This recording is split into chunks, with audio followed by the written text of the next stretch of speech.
So it's time for the story of how we found out Addie had diabetes. Addie was 14 months old, and there wasn't many signs before she was diagnosed. She was, she was more thirsty and she was eating a lot more, but I didn't really see any signs that it was diabetes. I thought maybe she was going through some kind of growth spurt.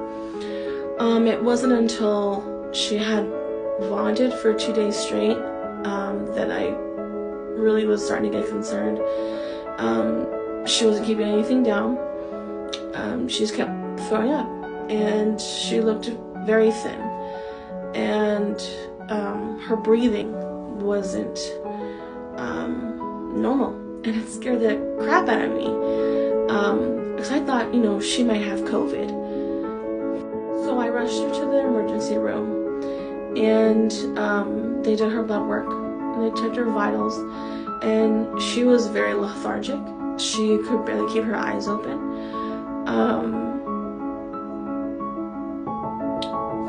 Sorry, I'm thinking about it now, it makes me emotional.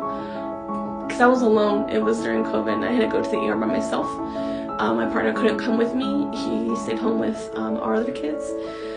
So it was really overwhelming, and the doctor took her blood, and her blood sugar was like in the 600s. And he told me that she was in something called diabetic ketoacidosis, and very close to a diabetic coma.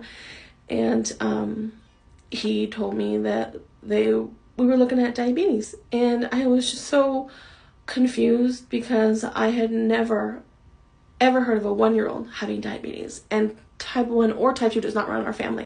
So after that, we were in the hospital. She was in the hospital for 4 days, and I got a family to watch my other kids. My partner came to the ER with me to be with me, so we can both be there for Addie, and we can both figure out how to deal with this diagnosis, because it's also an autoimmune disease, which I didn't realize.